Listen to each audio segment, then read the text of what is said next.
Brynjar, þú ert í lokahópnum núna. Hvernig þessi tilfinning með þá sem þú þurftir að upplega fyrir 2 árum?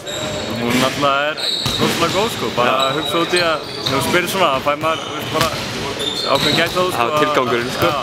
Það maður sé á leiðinni á Evrópumóti er náttúrulega draumur og maður var náttúrulega óbúrslega svekktur að missa þessu fyrir 2 árum og kannski svekkir sem var aðalega, maður bjóst ekki við að maður væri að fara aftur 2 árum setna ef við værum að fara aftur 2 árum setna og þar að leiðindi gera þetta bara ennþá sætara. Þetta var frábær þó maður hafi verið köllað, það voru góð reynsla bara upp á lífið að lenda í vonbrigðum og en þurfa að berjast og halda áfram.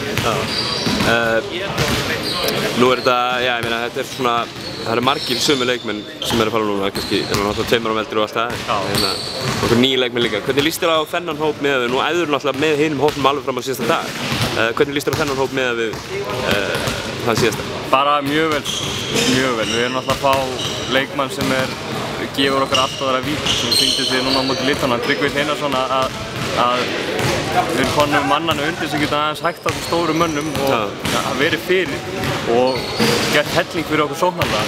Það skiptir alveg ótrúlega miklu máli en að sama skapi náttúrulega Jón meiddur, búinn að vera mikið meiddur og ekki búinn að spila 1 leik í sumar og það er náttúrulega ákveðið áhyggjuefni.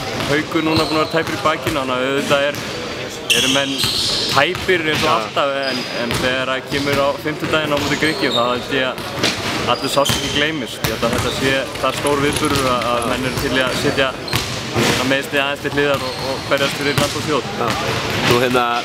Nú síðustu fréttir af gríska landsliðinu að fyrst var að Janis verður ekki með og svo var að þau verið að slást á einhverju hóteli bara síðasta 50 sko.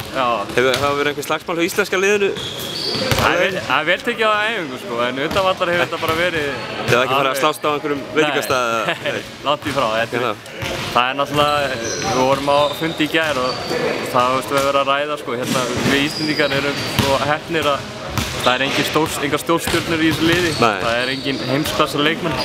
Við erum bara að berjast fyrir hvern annan, við erum ekki að fá einhverja háar upphæð til að spila og þetta er ekkert upp á að þetta er bara stolt og vera með á svona stórmóti er náttúrulega frábært. Meðan aðra þjóðir eru kannski að berjast við eitthvað annað innan liðsins, þá erum við bara svo ánægðir að vera að taka þátt og vera með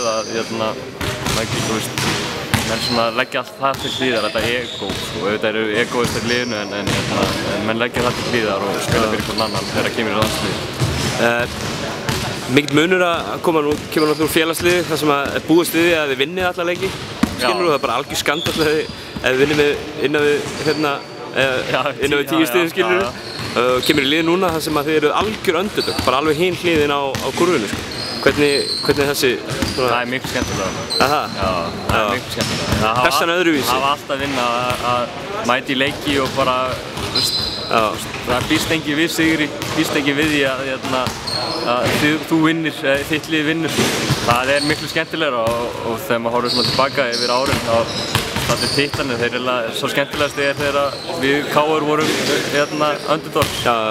Það koma svona tilbaka, koma öllum á óvörum og ef við mætum á 50 dag, ég tel að við hefum alveg helling sens í Grikki, sérstaklega í ljós þess að Janis var meiddur og það er svona, kannski einhver óeining í liðinu, en einingin í okkar liði hefur aldrei verið jafn sterk. Geggjað, takk.